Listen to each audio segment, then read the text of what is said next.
صحیح بخاری میں حدیث ہے، نبی علیہ السلام کے پاس واشی آیا فتح مکہ کے موقع پر، اور وہ واشی کون تھا؟ قاتل حمزہ۔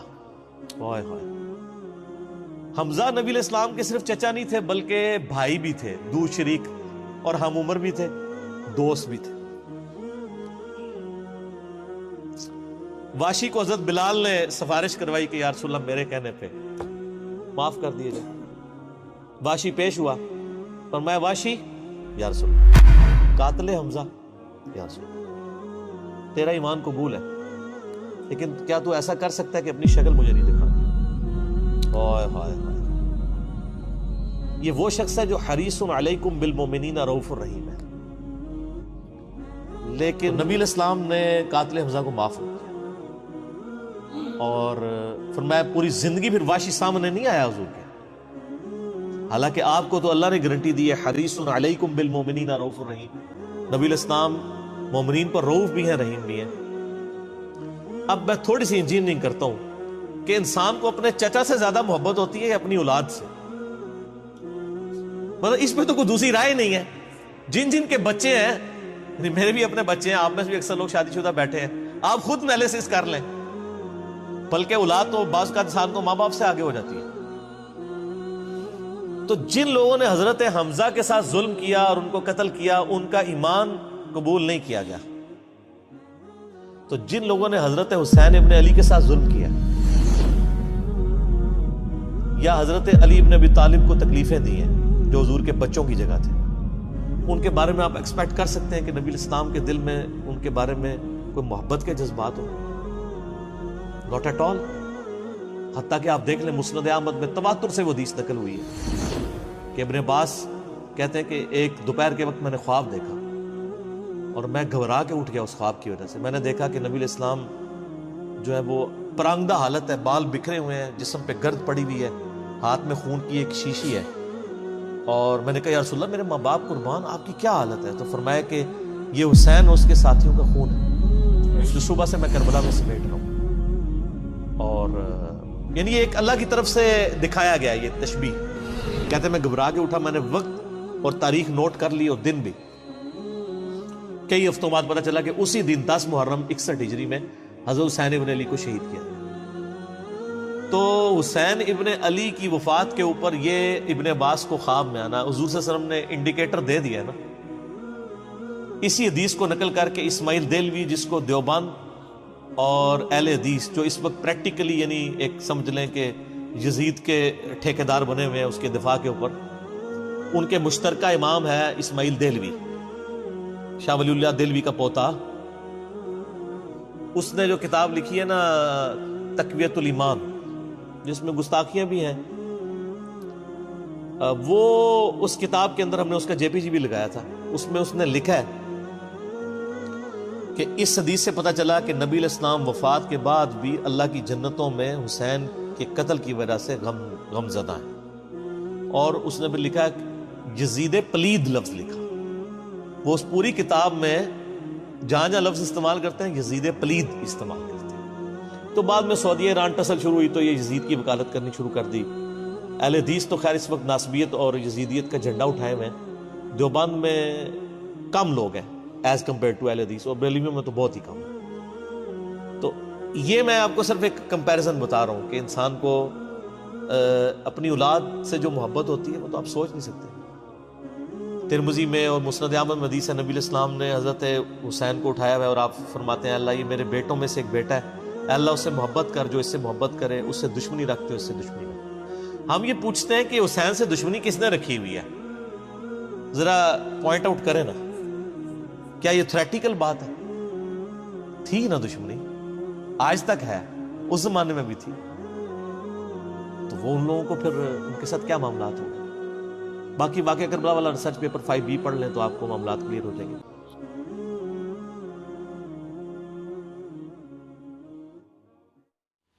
واقعہ کربلا اس سے ریلیٹڈ نہیں ہے کہ جی ان کے اوپر پانی بند ہو گیا، ان کے اوپر ظلم ہوا، کتنے بندے شہید ہوئے، یہ سیکنڈری چیز ہے۔ اصل چیز ہے کربلا ہوئی کیوں نبی علیہ السلام کی محنت کو 50 سال کے اندر اس لیول تک پہنچا دیا گیا کہ ہزاروں صحابہ زندہ ہیں، اور نبی صلی اللہ علیہ وآلہ وسلم کی پوری اولاد ذبح کر دی جاتی ہے. ہم تو یہ کہہ نہیں رہے کہ کیسے ذبح کیا انہوں نے, آری چلائی تھی یا تلوار چلائی تھی, یہ تو واقعہ کربلا تو سب کو پتہ ہے, ان کی شہادت بھی سب کو پتہ ہے. جامعہ ترمذی میں حدیث ہے حسن و حسین جنتی نوجوانوں کے سردار ہیں, اور ان کی والدہ جو ہے وہ جنتی عورتوں کی سردار ہیں. اور المستدل حاکم میں حدیث ہے حسن و حسین جنتی نوجوانوں کے سردار ہیں, اور ان کے والد ان سے بھی بہتر ہیں. تو یہ تو ڈیفینٹ حدیثیں ہیں, یہ تاریخ تو نہیں ہے, نبی علیہ السلام کے فرامین ہیں. تو ان کی موجودگی میں ان کے ساتھ یہ کچھ کیا جائے تو ہم نٹی گریٹیز میں نہیں پڑھتے, ہم اس تھیم کے اوپر کہ یہ کون سی چیز تھی جس نے خلافت راشدہ کو ملوکیت میں بدل دیا, ہم اس تھیم کے اوپر بات کرتے ہیں. ہم کہتے ہیں چھوڑ دیں, بندے ہندے چھوڑیں, الٹیمیٹلی کیا نکلا ہے, کس کی وجہ سے ہوا ہے, وہ تو احادیث کی کتابوں میں موجود ہے. ہم کب کہہ رہے ہیں خفیہ کیمرے لگا گئے جی کس نے گولی پہلا تیر کس نے چلایا, یہ وہ ہم تو بتا رہے کس کے دور حکومت میں ہوا اور ان کا اپنا کردار کیا تھا, اس کو کس طریقے سے لا کے تخت پہ بٹھایا گیا. وہ ساری کی ساری چیزیں تو سامنے ہیں, وہ تاریخ کی کتابیں نہیں ہیں, حدیث کی کتابیں ہیں. اگر آپ کہتے ہیں کہ بخاری مسلم سے ہم نے صرف رفع الیدین کی حدیثیں لینی ہیں یا ایمانیات کی حدیثیں لینی ہیں اور باقی جو بخاری اور مسلم میں آل امیہ کی بدماشیوں کو ننگا کیا گیا ہے وہ ہم نے نہیں لینی ہے, تو سر پھر آپ اپنے آپ کو کلیئر کٹ, پھر ہم آپ سے واقعہ کربلا نہیں ڈسکس کریں گے, حجیت حدیث میں بات کریں گے. آپ کو اپنے آپ کو منکرین حدیث کہنا پڑے گا. یہ آپ اسکروٹنگ کیسے کریں گے؟ اس سے بڑی بات مجھے یہ بتائیں کہ عظمت صحابہ بڑی چیز ہے یا عظمت محمد رسول اللہ صلی اللہ علیہ وآلہ وسلم؟ تو بریلوی یہی تو رونا رو رہے ہیں, وہ کہہ رہے ہیں جی قرآن میں تھوڑی آیات ہیں. آپ پھر مڑ مڑ کے پڑھتے ہیں قل انما انا بشر مثلکم, اس میں تو نبی علیہ السلام کی تنقیص ہو رہی ہے. تو ہم ان کو کیا کہتے ہیں کہ تنقیص مقصد نہیں, نعوذ باللہ, نہ ہو رہی ہے. آپ افضل البشر ہیں لیکن آپ کی سپیشیز بشر ہے,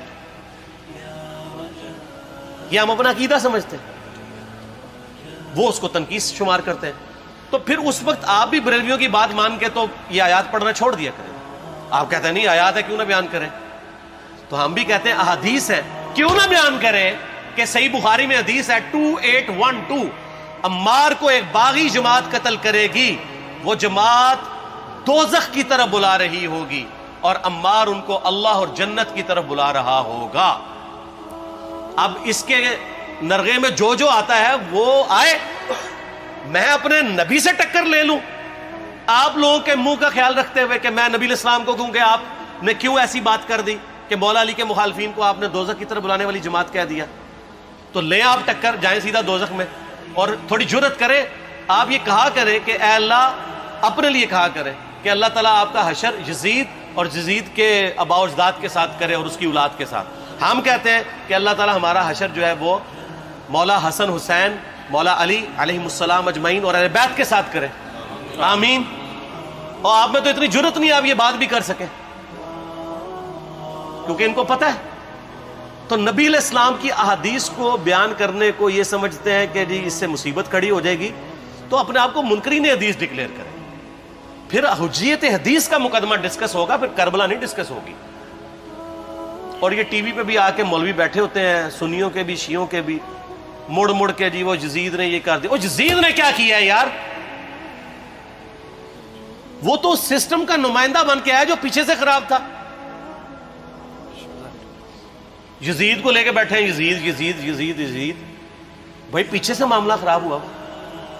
اگر نہیں یقین آتا تو یہ بخاری مسلم کی میں نے آلموسٹ 200 سے زیادہ حدیث مین اسٹریم کی کتابوں سے اکثر بخاری مسلم سے جمع کیے, پڑھے. اور سر میں نے تو ان کو چیلنج دیا ہے, یہ حدیثیں پڑھ کے نا اپنے ممبروں سے صرف ان حدیثوں کی تشریح اپنی پبلک کے سامنے کر دیں. نہیں کر سکتے تو وہ لعنت کے مستحق تو ہو رہے ہیں حق چھپا کے, اور قیامت دن کے منہ پہ لگام ڈالیے. اور پھر مڑ مڑ کے کہتے ہیں نہیں جی وہ کچھ چیزیں خاص ہوتی ہیں وہ عوام الناس کے سامنے نہیں کرنی چاہیے. وہ صحابہ کرام بھی بعض اوقات ایسی باتیں پبلکلی نہیں کرتے تھے. میں نے اس کے اوپر بڑا ایک میرا کلپ ہے یوٹیوب پہ, مولا علی سے متعلق 5 جھوٹ, تو میں نے کافی ساری چیزیں اس میں ڈسکس کی ہیں. لیکن میں یہ کہتا ہوں کہ اللہ کے بندو, جو چیزیں نبی علیہ السلام نے منع کی ہیں بیان کرنے سے وہ تو ہم ڈسکس کر بھی نہیں رہے. میں نے آج تک آپ کو منافقین کے نام بتائے؟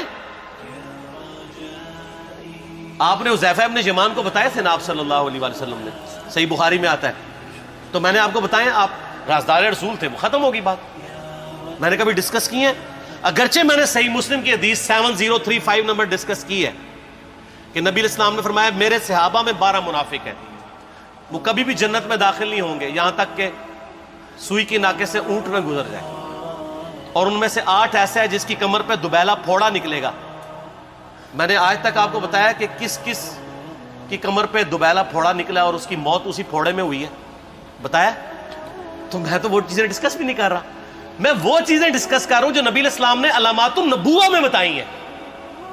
یہ امام بخاری حدیث نبوت کی دلیل کے چیپٹر میں لے کے آئے ہیں، اور امام بہقی نے 3500 احادیث پر مشتمل ایک کتاب لکھی ہے دلائل النبوہ، کہ ہم نبی صلی اللہ علیہ وسلم کو نبی کیوں مانتے ہیں، اس کے اوپر. اور اس میں یہ ساری حدیثیں عمار بن یاسر کے قتل والی لے کے آئے ہیں، بتانے کے لیے کہ دیکھیں ہمارے نبی علیہ السلام کی نبوت کی دلیل ہے کہ آپ نے اپنی وفات کے آلموسٹ 30 سال کے بعد ہونے والے واقعے کو پہلے ہی بتا دیا. یہ حدیثیں چھپانے والی نہیں، بیان کرنے والی ہیں، علامات النبوہ کی حدیثیں. آپ کہتے ہیں چھپائیں، اگر کوئی حدیث دنیا میں نہیں چھپائی جا سکتی نا تو علامات النبوہ والی حدیث ہے، کیونکہ وہ تو نبی صلی اللہ علیہ وسلم کی نبوت کو جسٹیفائی کرتی ہے. ورنہ میرا ایک معصومانہ سوال ہے کہ نبی صلی اللہ علیہ وسلم نے یہ باتیں کر کے ان کے زوم میں نعوذ باللہ امت کو مصیبت میں ڈال دیا. آپ نے خود ہی فرمایا کہ یہ ہوگا. کیوں فرمایا آپ نے؟ میں تو بیان کر کے مجرم ہوں، تو جس نے مجھے خبر دی ہے ان کے بارے میں آپ کا کیا خیال ہے؟ یہ مسند احمد کی حدیث یہ میں نے گھر بیٹھ کے بنائی ہے کہ میری بیوی کا کیا حال ہوگا جس پہ خوف کے کتے بھونکیں گے. تو سیدہ عائشہ سے مجھ سے زیادہ نبی علیہ السلام کو محبت تھی، لیکن آپ اللہ کے پیغمبر تھے، آپ نے اپنے گھر کی خبر بھی نہیں چھپائی، بتا دی کہ یہ ہوگا. اور اس سے بڑھ کے آپ صحیح بخاری میں دیکھیں عمار بن یاسر کا خطبہ ہے. میں نے یہ سارا، پریشان نہیں ہونا، یہ ریسرچ پیپر میں سارا کچھ موجود ہے، اور کوئی چیز بھی ایسی نہیں جو اس میں سکپ ہو. صحیح بخاری میں خطبہ ہے کہ عمار بن یاسر کو مولا علی نے بھیجا کوفے میں. کوفے والے نیوٹرل ہو گئے تھے کیونکہ بصرہ سے سیدہ عائشہ آ رہی تھیں، اور وہاں پہ انہوں نے کہا نہ ہم سیدہ عائشہ کا ساتھ دیں گے نہ مولا علی کا دیں گے. تو عمار بن یاسر کو تیار کرنے کے لیے، یعنی وہاں کے جو عوام تھی اس قتال کے لیے، مولا علی نے بھیجا. تو سیدنا عمار بن یاسر نے وہاں پہ کوفے کے منبر پہ خطبہ دیا. بخاری کے الفاظ ہیں، اوپر والی سیڑھی پہ عمار بن یاسر نے حسن ابن علی کو بٹھایا، حالانکہ حسن ابن علی سے 4 گنا بڑی عمر تھی عمار بن یاسر کی، 90 پلس ہو چکے ہوئے تھے، 3-4 گنا ان کی عمر تھی، لیکن اہل بیت کا احترام کیا.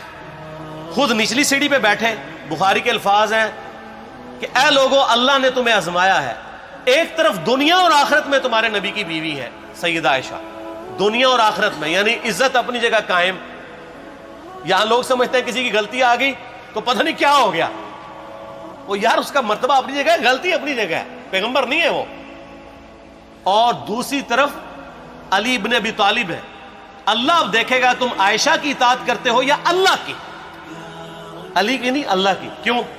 یا ایھا الذین آمنوا اطیعوا اللہ واطیعوا الرسول واولی الامر منکم. ان کا اولو الامر مولا علی ہیں، ان کی اطاعت واجب ہے. یہ اللہ نے آزمایا ہے کہ اللہ کی اطاعت کرتے ہو یا عائشہ کی. اور آپ حیران ہوں گے، یہ حدیث امام بخاری حضرت عائشہ کی فضیلت والے چیپٹر میں لے کے آئے ہیں. اگر امام بخاری مشورہ کر لیتے نا ناسبیوں سے تو انہوں نے کہا تھا سر آخری صحیح رکھو، پچھلے والا رہن دو،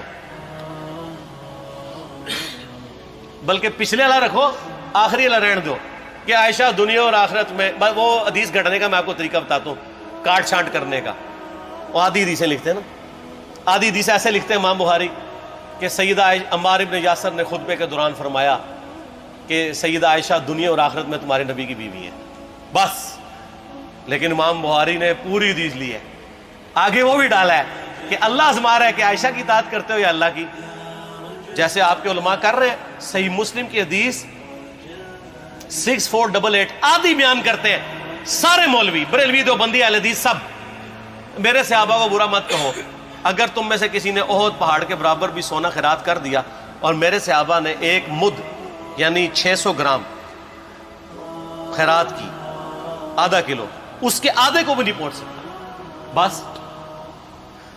حالانکہ یہ مسلم کی حدیث سٹارٹ اس سے ہوتی ہے کہ عبد الرحمن بن عوف کو خالد بن ولید نے گالیاں دی جھگڑے کے دوران. حالانکہ دونوں مسلمان تھے، دونوں صحابی تھے. آپ نے حضرت خالد بن ولید کو بلا کے ڈانٹا، فرمایا تم میرے صحابہ کو برا مت کہو. تو خالد بن ولید نے تو آگے سے نہیں کہا حضور میں بھی صحابی ہوں.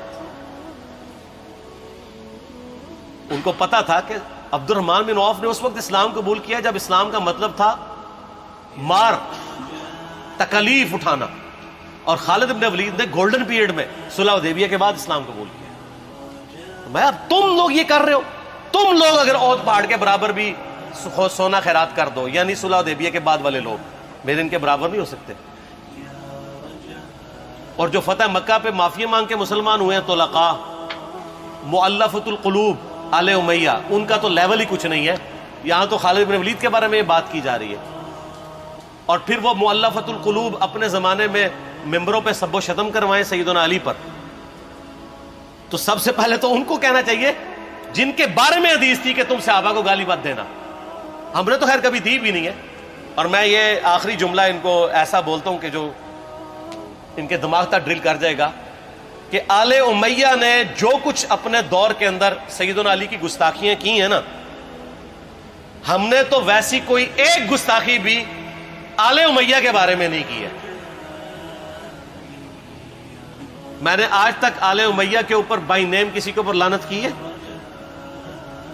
حالانکہ یہ مولا علی پہ کرتے رہے. یہ ہے لعنتی خود ہو گئے نا، جب مولا علی پہ لعنت کی تو لوٹ آئی. مسند ابی یعلا میں صحیح سند کے ساتھ حدیث موجود ہے، مسند احمد میں بھی موجود ہے کہ سیدنا علی کو جس نے گالی دی اس نے رسول اللہ کو گالی دی صلی اللہ علیہ وسلم. جب ام سلمہ نے کہا تھا، شیخ زبیر صاحب نے اس کو تحکیم میں صحیح لکھا ہوا ہے فوٹ نوٹ کے اوپر، کہ لوگوں تمہارے ممبروں پر رسول اللہ کو گالیاں دی جاتی ہیں، تو انہوں نے کہا معاذ اللہ، ہم کب کہیں گے، ایسا نہیں ہو سکتا. تو ام سلمہ نے کہا تم لوگ علی اور اس سے محبت کرنے والوں پہ گالی گلوچ نہیں کرتے ہو کیا؟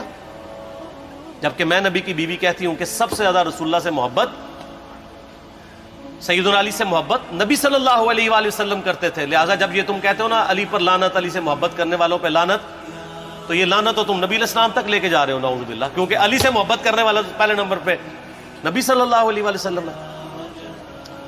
اور پھر کہتے ہیں سب کا مطلب تنقید ہے. اور نہ، پرانیاں گلاں، پرانے بابے، پرانے بزرگ، جھوٹے ہو.